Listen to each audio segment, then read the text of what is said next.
Hello everyone, welcome to my class. दोस्तों, फिर से आप सबको डिजिटल शिक्षा यूट्यूब चैनल में स्वागत है। आशा करती हूँ कि आप सब लोग स्वस्थ और सुरक्षित हो। अब हम कर्नाटका बोर्ड की 10वीं कक्षा की तुलसी के दोहे नामक पद्य भाग के प्रश्नोत्तर को डिस्कस करेंगे। तो चलिए अब हम क्लास स्टार्ट करेंगे। एक वाक्य में उत्तर लिखिए। पहला प्रश्न, तुलसीदास मुख को क्या मानते हैं? उत्तर, तुलसीदास मुख को मुखिया मानते हैं। दूसरा प्रश्न, मुखिया को किसके समान रहना चाहिए? उत्तर, मुखिया को मुख के समान रहना चाहिए। तीसरा प्रश्न, हंस का गुण कैसा होता है? उत्तर, हंस का गुण दूध को ग्रहण करके पानी को छोड़ता है। हंस का गुण यह है कि वह सारहीन वस्तु को छोड़कर अच्छे को अपनाता है। चौथा प्रश्न, मुख किसका पालन पोषण करता है? उत्तर, मुख शरीर के सकल अंगों का पालन पोषण करता है। पांचवा प्रश्न, दया किसका मूल है? उत्तर, दया धर्म का मूल है। छठवां प्रश्न, तुलसीदास किस शाखा के कवि हैं? उत्तर, तुलसीदास राम भक्ति शाखा के कवि हैं। सातवां प्रश्न, तुलसीदास के माता पिता का नाम क्या था? उत्तर, तुलसीदास के माता पिता का नाम तुलसी और आत्माराम दुबे था। आठवां प्रश्न, तुलसीदास के बचपन का नाम क्या था? उत्तर, तुलसीदास के बचपन का नाम राम बोला था। नौवां प्रश्न, पाप का मूल क्या है? उत्तर, पाप का मूल अभिमान है। 10वां प्रश्न, तुलसीदास के अनुसार विपत्ति के साथी कौन है? उत्तर, तुलसीदास के अनुसार विपत्ति के साथी विद्या, विनय और विवेक हैं। दोस्तों, अब आपको 2-3 वाक्यों में उत्तर लिखना है। पहला प्रश्न, मुखिया को मुख के समान होना चाहिए, कैसे? उत्तर, मुख या मुंह खाने पीने का काम अकेला करता है, लेकिन उसके खाने पीने के द्वारा वह शरीर को सारे अंगों का पालन पोषण करता है। इसी तरह मुखिया को मुख के समान विवेकवान होना चाहिए। वह काम अपनी तरह से करें, लेकिन उसका फल सभी में बांटें। इस प्रकार मुखिया को मुख के समान होना चाहिए। दूसरा प्रश्न, मनुष्य को हंस की तरह क्या करना चाहिए? उत्तर, भगवान ने इस संसार को जड़ चेतन और गुण दोष युक्त बनाया है। संसार में अच्छे और बुरे या सार असार भरे हुए हैं। सज्जनों या संतों को चाहिए कि वे संसार से सार वस्तु का यानी गुणों का ग्रहण करें और निस्सार वस्तु का यानी दोषों का त्याग कर दें। जैसे कि हंस दूध में निहित पानी को छोड़ देता है और दूध को स्वीकार लेता है, वैसे ही मनुष्य को हंस की तरह विकारों को त्याग कर सद्गुणों को अपनाना चाहिए। तीसरा प्रश्न, मनुष्य के जीवन में प्रकाश कब फैलता है?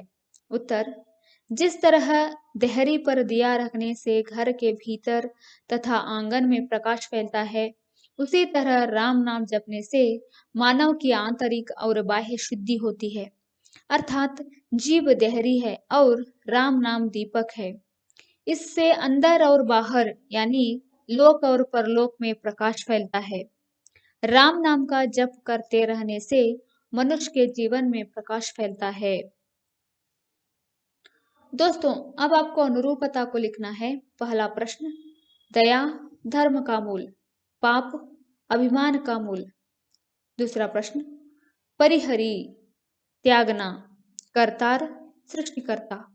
तीसरा प्रश्न, जीह जीव, देहरी दहलीज। दोस्तों, अब आपको यहाँ पर दिए गए पद्य भाग को देखकर उसकी भावार्थ को अपने ही वाक्यों में लिखना है। पहला पद्य भाग, मुखिया मुख सो चाहिए, खान पान को एक, पालय पोसय सकल अंग, तुलसी सहित विवेक। इसका भावार्थ है, मुखिया को मुख या मुंह के समान होना चाहिए। इस प्रकार तुलसीदास जी कहते हैं कि मुंह खाने पीने का काम अकेला करता है, लेकिन वह जो खाता पीता है उससे शरीर के सारे अंगों का पालन पोषण करता है। इसलिए मुखिया को भी ऐसे ही विवेकवान होकर वह अपना काम अपने तरह से करे, लेकिन उसका फल सभी में बांटे। दूसरा पदविभाग यहाँ पर दिया गया है, इसका भावार्थ को अपने ही वाक्यों में लिखना है। इसका भावार्थ इस तरह है। तुलसीदास जी कहते हैं कि विद्या, विनय, विवेक ये विपत्ति के साथी हैं। जब मनुष्य पर विपत्ति पड़ती है तब विद्या, विनय और विवेक ही उसका साथ निभाते हैं। जो राम पर विश्वास रखता है वह साहसी, सत्यव्रत तथा सुकृतवान बनता है।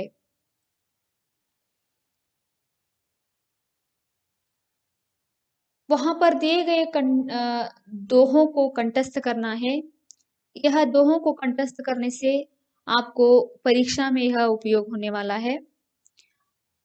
अब आपको जोड़कर लिखना है, यानी मैच द फॉलोइंग। पहला प्रश्न, विश्व किन्ह, उत्तर करतार। दूसरा प्रश्न, परिहरिवारी, उत्तर विकार। तीसरा प्रश्न, जब लग घट, उत्तर में प्राण। चौथा प्रश्न, सुसत्य व्रत, उत्तर राम भरोसो एक। यहाँ पर कुछ प्रश्नों को दिया गया है, उनको पूर्ण करके लिखना है, यानी फिल इन द ब्लैंक्स। पहला प्रश्न, मुखिया मुख सो चाहिए, इसका उत्तर है खान पान को एक। दूसरा प्रश्न, पालय पोसय सकल अंग, इसका उत्तर है तुलसी सहित विवेक। तीसरा प्रश्न, राम नाम मणि दीप धरु, इसका उत्तर है जी देहरी द्वार। चौथा प्रश्न, तुलसी भीतर बाहिरौ, इसका उत्तर है जो चाहसी उजियार।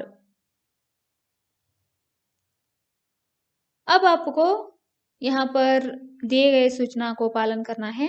देखिए, उचित विलोम शब्द पर सही निशान लगाइए।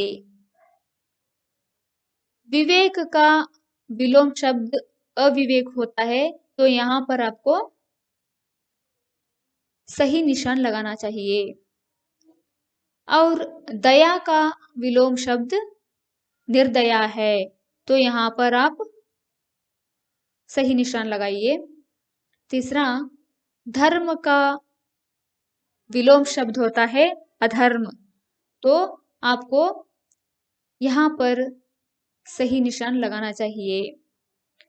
विकार का विलोम शब्द अविकार है। विनय का विलोम शब्द अविनय है। तो बच्चों, अब आपको यह क्लास अच्छी लगी तो प्लीज सब्सक्राइब कीजिए, लाइक कीजिए और शेयर करना मत भूलिए। तो चलिए, अगली क्लास में ऐसे ही शानदार वीडियो के साथ मैं आपके साथ मुलाकात करती हूँ। धन्यवाद।